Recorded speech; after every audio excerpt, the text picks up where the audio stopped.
పనికి తీసుకెళ్ళిన వాడు పోతా పోతా ఉన్న బస్సులోంచి అలా దిగి వెళ్ళిపోతే నాకు దిగటం చేతగాక 13 ఏళ్ళు. ఇలాగ బస్సు అడిగిపోతుందో అడిగిపోతే ఎడిపోతుందో ఎటు తీసుకెళ్తుందో తెలియదు, నాకు ఏమీ తెలియదు, కొత్త అని ఎగిరి దూకి ఆ బస్సులోంచి పోయే బస్సులోంచి ఎగిరి దూకినప్పుడు ఆ నడి రోడ్డు మీద నేను బోర్ల పడినప్పుడు కొంతమంది నవ్వి ఉండొచ్చు. వాహనాలు వచ్చి నా పక్కన ఆగినాయి, ఈ ప్రక్క డొక్క దగ్గర ఆగినాయి.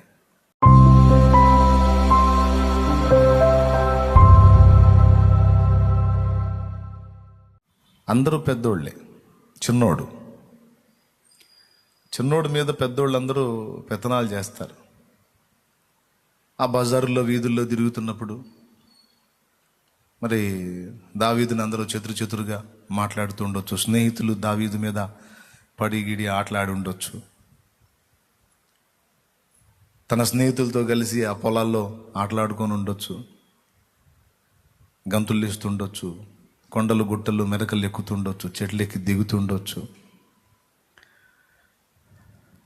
తన బజార్లో ఉన్నటువంటి ప్రజలు, తమ వీధుల్లో ఉన్నటువంటి ప్రజలు దావీదుకు పనులు చెప్పుండొచ్చు.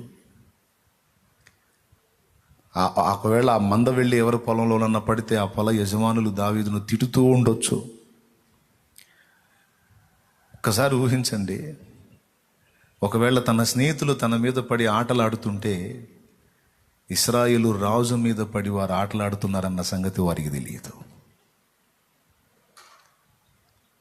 తన అన్నలు, తల్లిదండ్రులు, పెద్దవారు అందరూ కలిసి అరే తురే అనుకుంటా ఆయనకు పనులు చెప్తున్నప్పుడు వారికి తెలియదు ఇశ్రాయేలు రాజుకి వారు పని చెప్తున్నారని. తన బజారు వీధి ప్రజలు ఆయనను ఆ పనికి ఈ పనికి పిలిచి వాడుకున్నప్పుడు తెలియదు. బజార్లో అంటే ఇరుగు పరుగులు ఉంటే వాళ్ళ పిల్లలు కానీ అందుబాటులో లేకపోతే అరే దావి తిట్టారా కొంచెం ఆ పని చేసి పెట్టుంటే అలాగేనమ్మా అని పోయి చేస్తాం కదా సహజంగా మన పిల్లలు. తాము పనులు చెప్తుంది ఇశ్రాయేలు రాజు కన్న సంగతి వారికి తెలియదు. అరణ్యంలో మంద దగ్గరికి వెళ్ళి మేపుతున్నప్పుడు తనతో కూడా కలిసి తిరుగుతున్న తన స్నేహితులకు తెలియదు, తన తోటి కాపర్లకు తెలియదు. ఈరోజు మనతో కలిసి కర్ర చేతబట్టి ఉషో అని గొర్రెలను దోలుకుంటున్న ఇతడు ఒక ఇశ్రాయేలు రాజుతో కలిసి వారు గొర్రెల్ని కాస్తున్నారన్న సంగతి వారికి తెలియదు. ఆయనను అల్లరి పెట్టి పొలంలో ఆయన పశువులు పడినప్పుడు, ఆయన మంద పడినప్పుడు, ఆ పొల యజమానులు తిడుతున్నప్పుడు తెలియదు, ఒకవేళ గద్దిస్తున్నప్పుడు తెలియదు ఇశ్రాయేలు రాజుని వారు తృణీకరిస్తున్నారని. కానీ ఇవన్నీ దేవుడికి తెలుసు. దేవునికి స్తోత్రం కలుగునుగాక. ఆయనకు తెలుసు. నాకు తెలిసి నేను అనుకుంటాను ఆయన చిరునవ్వు నవ్వుకుంటాడని. ఇంటి వాళ్ళు ఆయనను తృణీకరించి అరే తురే అని మాట్లాడి, ఆయనను చాలా తేలిగ్గా మాట్లాడి ఆయన్ని కొట్టబోయి తిట్టి అట్లా ఎందుకు చేస్తారులే అన్నయ్య నువ్వు మరీ చెప్పటం కాకపోతే అంటే, మరి ఏలియాబు చేయలేదా? గొలియాతుతో ఫైటింగ్కి దావీదు వచ్చినప్పుడు ఏలియాబు ఏమన్నాడు? పెద్దాడు, నీకు గర్వం పెంచురో, నీకు గర్వం పెంచు. ఆ మందని ఏం చేశా, ఆ చిన్న మందని ఏం చేశా?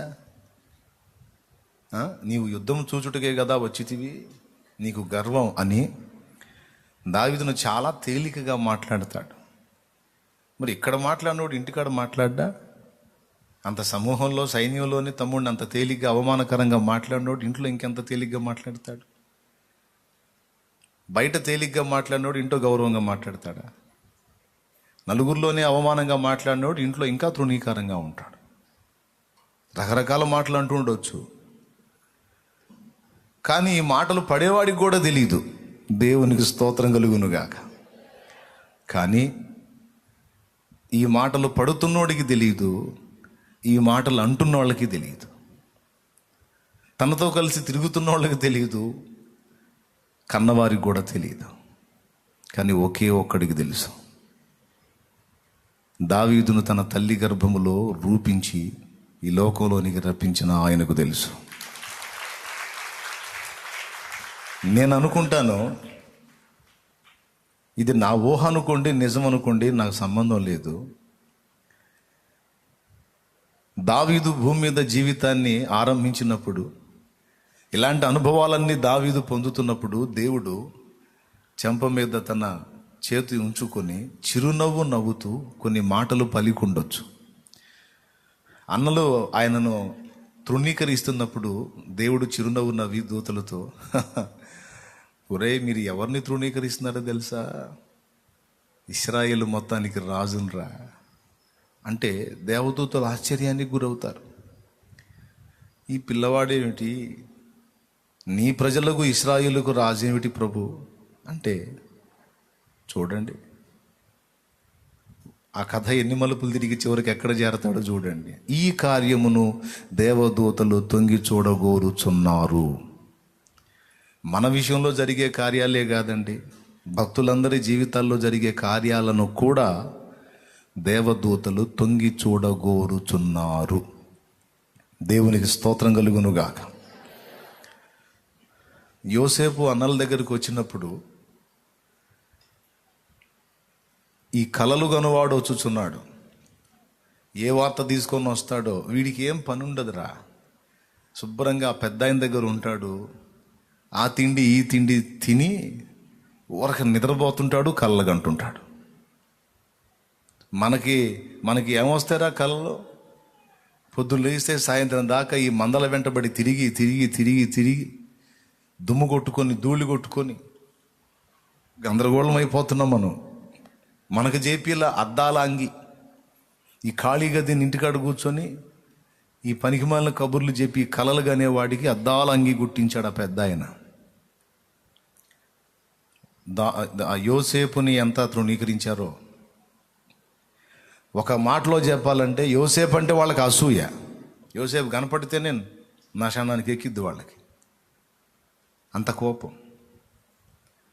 కానీ వారికి తెలియదు, వారు పట్టి కొట్టి తిట్టి గద్దించి అవమానంగా మాట్లాడి పొలములో హేళన చేస్తున్నవాడు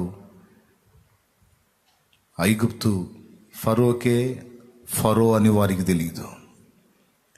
అప్పట్లో అగ్రరాజ్యం ఈజిప్ట్ అయితే, సంపన్న రాజ్యం ఈజిప్ట్ అయితే, ఆ ఈజిప్ట్ సింహాసనం మీద కూర్చున్న ఫరో నెత్తిన కూర్చునే వాడిని వీళ్ళు పొలంలో ఆట పట్టిస్తున్నారు, అవహేళన చేస్తున్నారు అన్న సంగతి వారికి తెలియదు.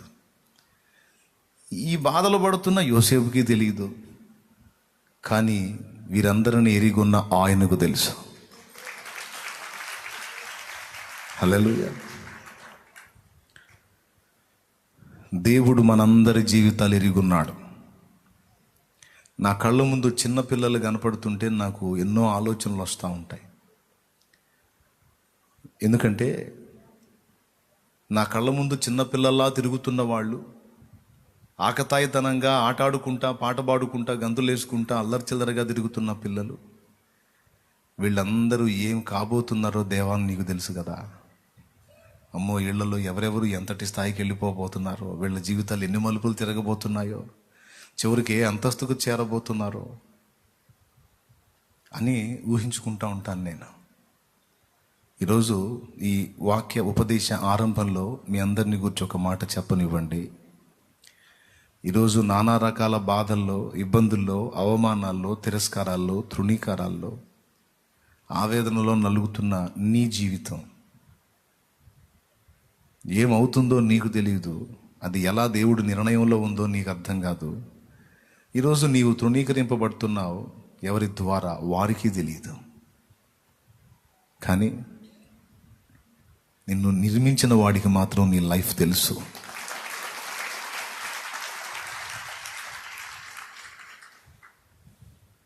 ఏమండి, ఆయన నవ్వుకుంటాడు. నీ జీవిత ఆరంభంలో నువ్వు పడుతున్న మాటలను బట్టి, అసలు నా బ్రతుకు ఎందుకు అని నువ్వు నిందించుకుంటున్న మాటలను బట్టి, అటన్నిటిని బట్టి నవ్వుకుంటూ ఉంటాడు ఆయన. నువ్వేం ఏడుస్తుంటావు, నువ్వు గాయపడుతుంటావు, నీ దీన స్థితిని తలుచుకొని నువ్వు కుమిలిపోతూ ఉంటావు. నిన్ను తృణీకరించే వాళ్ళు నిన్ను చూసి నవ్వుతూ ఉండొచ్చు. అంటే వారిని ద్వేషించమని కాదు, వారికి తెలియకయే. అది నీ ఇంటి వారు కావచ్చు, నీ సమీపస్తులు కావచ్చు, తోడబుట్టిన వారు కావచ్చు, స్నేహితులు కావచ్చు, సంథింగ్ ఎవరైనా కావచ్చు. వారు అంటుండొచ్చు, వారిని బట్టి నీవు దుఃఖపడుతుండొచ్చు, గాయపడుతుండొచ్చు. తన దేవుడు చిరునవ్వు నువ్వు అనుకుంటాడు, ఈరోజు నువ్వు ఇలా ఉన్నావు కదా, కానీ ఒక దినాన నేను నిన్ను ఒక అంతస్తుకు చేరుస్తాను. ఆ స్థితిలో నువ్వు ఉన్నప్పుడు వాళ్ళు నిన్ను చూసి, ఇప్పుడు దావీదును చూసి ఏమనుకుంటారు? అరే, నేను ఇంత మాటలు అన్నది ఇశ్రాయేలు రాజునా? అయ్యో, ఇతడు ఇశ్రాయేలుకు రాజుగా దేవుడి చేత నియమించబడ్డాడని నేను ఎరుగనే. హల్లెలూయా. అలాగే ఒక మెట్టులోకి నిన్ను తీసుకెళ్ళినప్పుడు ఆ తృణీకారం నీకు కలిగించినట్టు నిన్ను తృణీకరించిన వారందరూ కూడా సిగ్గుపడి, అయ్యో, ఇంత గొప్ప వ్యక్తినా నేను ఇంత మాట్లాడింది, ఇంత గొప్ప వ్యక్తినా నేను ఇంత తృణీకరించింది అని. నిన్ను దేవుడు నీకు ఇవ్వబోతున్న ఆ భవిష్యత్తుని, ఆ ఉన్నతమైన ఆ పరిస్థితిని ఎరుగని వారు, నిన్ను గాయపరిచిన వారు అందరూ కూడా సిగ్గుపడి వారు నీ ఎదుట తల వంచి నిలిచేటువంటి ఒక రోజు ఉంటుంది. ఒకరోజు ఉంటుంది. నా జీవితంలో ఈ అనుభవాలు నేను ఎరుగుతున్నాను. నా దేవుడు నా విషయంలో ఏమనుకున్నాడో నేను ఊహించుకొని నవ్వుకుంటాను. ఈరోజు ప్రపంచం మొత్తాన్ని నేను ప్రభావితం చేయకపోయినా తెలుగు ప్రజల్లో క్రైస్తవులుగా ఉన్న వారందరిలో దాదాపు అనేక మందికి ఆ మహానుభావుడు నన్ను పరిచయం చేశాడు. తెలుగు భాష తెలిసిన వాళ్ళల్లో యేసు ప్రభుని ఎరిగిన వారు, ఎరగని అన్యజనులు కూడా చాలామంది. అనేకుల దృష్టిలోకి నన్ను తీసుకెళ్ళాడు, అనేకులకు నన్ను పరిచయం చేశాడు.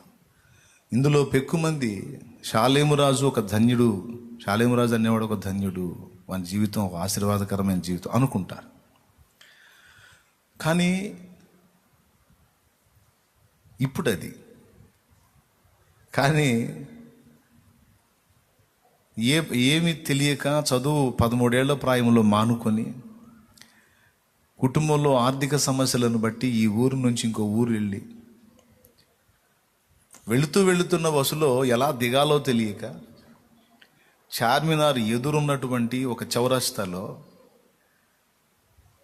పోతున్న బస్సులో ఈ చేతిలో క్యారేజీ, మెడలో కండవ, ఈ చేతిలో వస్తువులు ఇవన్నీ కలిగి ఉండి నన్ను పనికి తీసుకెళ్ళిన వాడు పోతా ఉన్న బస్సులోంచి అలా దిగి వెళ్ళిపోతే నాకు దిగటం చేతగాక 13 ఏళ్ళు.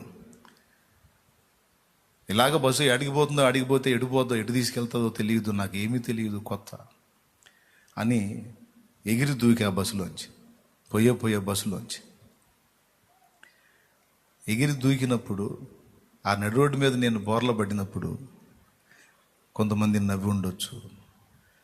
వాహనాలు వచ్చి నా పక్కన ఆగినాయి, ఈ ప్రక్క డొక్క దగ్గర ఆగినాయి. ఈరోజు ఇక్కడ ఈ బలిపీఠం మీద నిలిచి మాట్లాడుతున్న వీడిని ఒక్కసారి అక్కడ ఊహించుకోండి. మీరు ఊహించుకోండి ఒక్కసారి. ఈ చేతిలో అన్నం క్యారేజీ, మెడలో కండవ, 13 ఏళ్ల పిల్లవాడు హైదరాబాద్ చార్మినార్ ఎదురున్న చౌరస్తాల్లో నడి రోడ్డు మీద బోర్ల పడిన సన్నివేశం ఊహించుకోండి.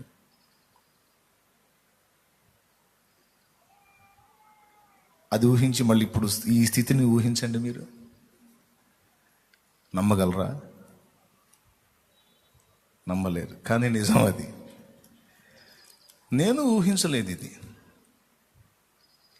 కానీ ఇది ఆయన ప్రణాళిక.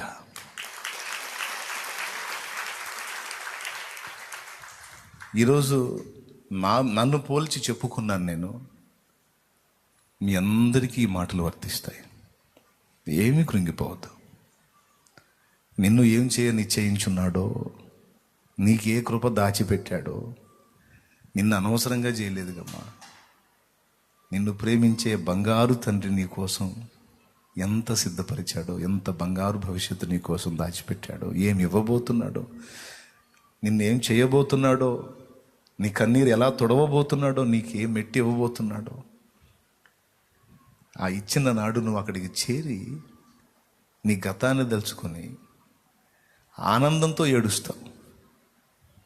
ఈరోజు బాధతో ఏడుస్తున్నావు, ఆనాడు ఆనందంతో ఏడుస్తావు. హల్లెలూయా, ఆమేన్.